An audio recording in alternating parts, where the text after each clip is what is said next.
What is up, guys? Welcome to another video on my channel, HAIRLICIOUSLY. If you guys are new, please make sure to subscribe and stay tuned for videos pertaining to hair loss treatments, current treatments in the pipelines, and anything pertaining to hair transplant topics. Now, almost every day I get emails and comments from viewers and subscribers asking if there are any updates regarding either Dr. Suji or Replicel's RCH-01. And that's because they involve hair stem cell replication, and as we know, that currently may be the only way to get a full head of hair.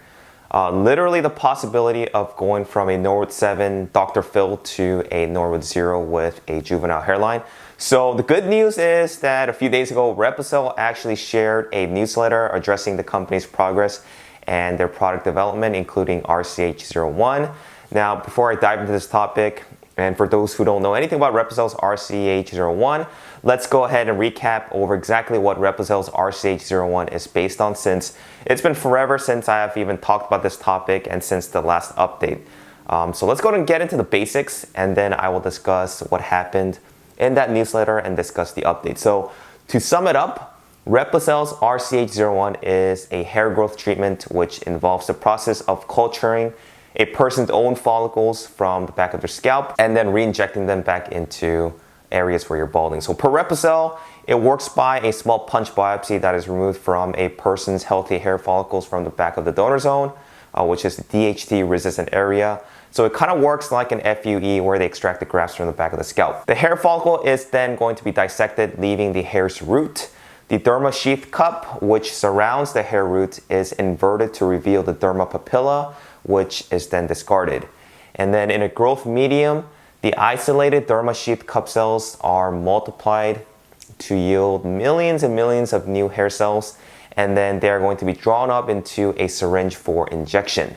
Now, the injection is made on the epidermis of the scalp in balding areas, and then the cells are then going to be re-injected into the subject's own epidermal layer. Then the injected dermal sheath cup cells are going to migrate to damaged and dormant hair follicles to rejuvenate and stimulate the growth of hair fibers. The injected derma sheath cells induce epidermal cells to cluster and enlarge and multiply to form new hair follicles. And as the hair follicles form, melanin pigment is going to appear in the root, and oil-producing sebaceous are going to develop. These cells then grow into sebaceous glands, and as the hair follicle reaches maturity, hair fibers grow and they emerge from the skin surface on the scalp, resulting in a full head of hair for balding individuals. So that is actually the background of Replicel's RCH-01.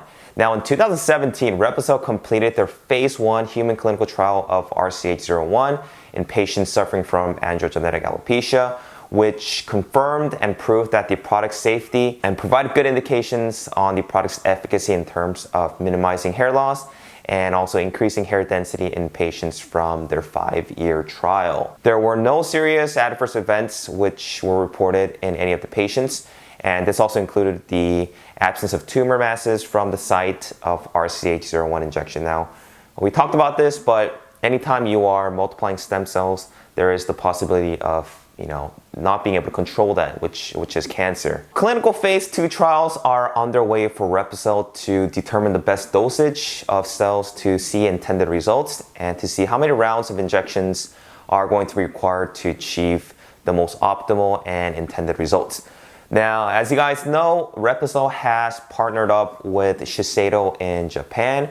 Shiseido is one of the largest cosmetic companies in the world, and per their contract or agreement, Replicel received about $4 million USD, and they are eligible to receive milestones of up to $31 million plus royalties on net sales. Replicel licensed Shiseido the right to bring RCH-01 all throughout Asia, such as Japan, China, Korea, Taiwan, and all Asian countries. And this is so that Shiseido could accelerate a launch of RCH-01, since Japan's new legislation allows the expedition of the trial process for stem cell technologies, and it's going to help them to get it out on the market a lot quicker through their expedited regulatory path. Now, most countries, including the US, requires the completion of at least 3 phases of clinical trials to obtain approval to market the product. So for Japan, this is actually very good news because they they have the opportunity to go ahead and market something a lot quicker. The study was expected to be completed in the second half of 2018, and all commercial decisions regarding RCH-01, such as the timing of the product launch, pricing, and all that stuff, were up to Shiseido to decide and not Replicel. So the update that we got on March 5th from Replicel's newsletter stating that Shiseido has finally completed their study on RCH-01 in Japan.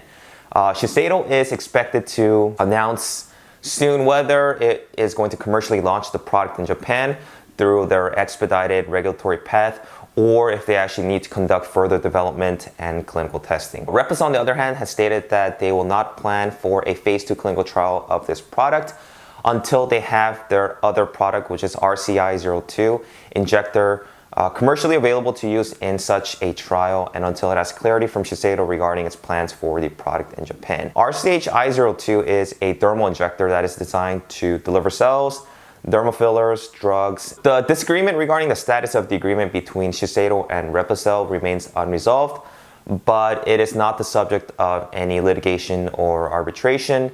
Replicel maintains that the agreement from 2013 with Shiseido remains intact and is communicating with Shiseido regarding its expectation of a release of data from the recently completed study of RCH-01 in Japan, and also clarity around Shiseido's commercial plans for the product in Asia, the territory for Shiseido license. Now, the good news is obviously that Japan has finally completed their study on RCH-01, so there is a chance of commercially launching the product in Asia, since, like I said, Shiseido does have the authority to go ahead and market the product without Replicel, but we have to wait to hear from Shiseido in the near future. The issue, I believe, was because Replicel did not complete their phase 2 trials of RCH-01 in Germany as they had agreed in the contract.